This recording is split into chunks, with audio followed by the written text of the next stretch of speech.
Hello बच्चों, let's read this question. Question says rate and depth of respiration shall increase when oxygen concentration increases, carbon dioxide concentration increases, bicarbonate concentration increases, bicarbonate concentration decreases. तो पहले हम इसका की concept देखेंगे. Key concept of this question is respiration rate. Respiration rate क्या होता है? Number of breath taken per minute.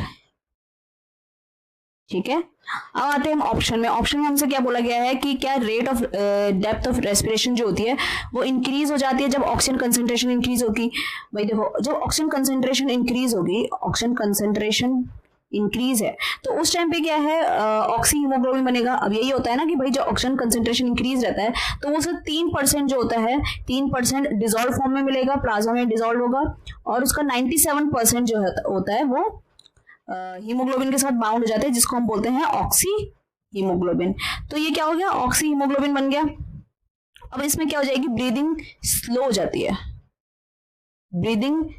जाती है, पर्सन रिलैक्स रहता है ना. यही तो होता है कि भाई ऑलरेडी ऑक्सीजन की कंसेंट्रेशन अच्छी खासी ज्यादा है तो टिश्यूज को, सेल्स को क्या चाहिए? ऑक्सीजन की रिक्वायरमेंट है, और ऑक्सीजन पहले ऑलरेडी है तो उसको ब्रीदिंग करने की जरूरत ही नहीं है. ब्रीदिंग हम क्यों करेंगे? ऑक्सीजन ज्यादा से ज्यादा हम ले सकें.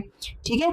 बट यहाँ पर ऑक्सीजन बहुत ज्यादा है और ऑलरेडी सेचुरेटेड है, तो उस टाइम पे ब्रीदिंग जो हो जाती है वो स्लो हो जाती है, पर्सन रिलैक्स हो जाता है. तो उस टाइम पे तो रेस्पिरेशन जो होगा वो स्लो हो जाता है. ठीक है. फिर आता है हमारा कि दूसरा ऑप्शन में हमें क्या दिया गया है, सेकंड ऑप्शन की कार्बन डाइऑक्साइड कंसेंट्रेशन इंक्रीजेस. अब क्या होता है कि जब कार्बन डाइऑक्साइड कंसेंट्रेशन इंक्रीज होगी तो उस टाइम पे क्या होगा? जब कार्बन डाइऑक्साइड कंसेंट्रेशन इंक्रीज होगी तो कार्बन डाइऑक्साइड किस फॉर्म में प्रेजेंट होता है? एक तो डिसॉल्व फॉर्म में प्रेजेंट होगा. डिसॉल्व फॉर्म में कितना प्रेजेंट होता है? 7%. और कुछ हीमोग्लोबिन के साथ बाउंड हो जाता है जिसको हम बोलते हैं कार्ब अमीनो हीमोग्लोबिन.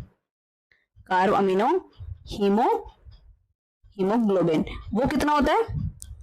20 to 25%. और मैक्सिमम होगा बाइकार्बोनेट फॉर्म में प्रेजेंट होगा, वो होगा अराउंड 85%. तो अब जब कार्बन डाइऑक्साइड कंसेंट्रेशन ज्यादा है तो उस टाइम पे क्या होगा? सैचुरेट होने लगेगी सेल, मतलब कार्बन डाइऑक्साइड इंक्रीज होने लगेगा. तो हम क्या होगा? ब्रीदिंग रेट जो होगी वो इंक्रीज हो जाएगी. क्योंकि उसको कार्बन डाइऑक्साइड को बाहर भेजना है,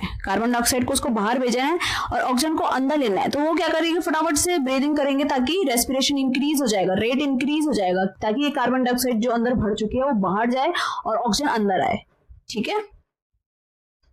फिर यहाँ पर हमारा थर्ड ऑप्शन क्या आता है? Third option is bicarbonate concentration increases. अब बाइकार्बोनेट जब कंसेंट्रेशन इंक्रीज होती है तो उस टाइम पे क्या होता है? Third is bicarbonate increases. तो उस टाइम ये बाइकार्बोनेट क्या करते हैं? ये ना आरबीसी को कोगुलेट कर देते हैं. और जब बाइकार्बोनेट कंसेंट्रेशन जो होती है वो डिक्रीज हो जाती है तो उस टाइम पे क्या होता है? हाइड्राइड आयन की कंसेंट्रेशन जो होगी वो इंक्रीज हो जाएगी, और वो क्या करता है कि ये ऑक्सी हीमोग्लोबिन को ब्रेक कर देता है.